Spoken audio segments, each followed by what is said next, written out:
Байд харвааны спортод сум байг оноод өрсөлдөөн дуустдаггүй. Жинхэнэ шийдвэр яг энэ мөчөөс л эхэлдэг юм. Томруулдаг шил, горьдог, улаан, шар карт. Эдгээр эд зүйлүүд тамирчны хэрэгсэл биш, харин шүүгчийн багаж юм. Үүний тусламжтай оноог мэдээ биш, дүрмээр тогтоогож иртэй. Томруулдаг шил нь эргэлзээг арилгах гол багаж юм.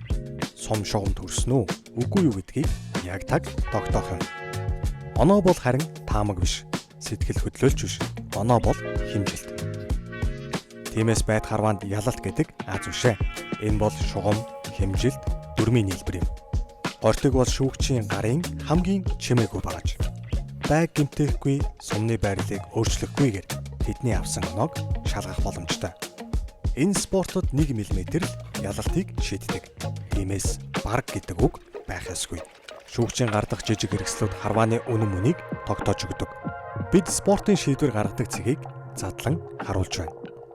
UNC Decode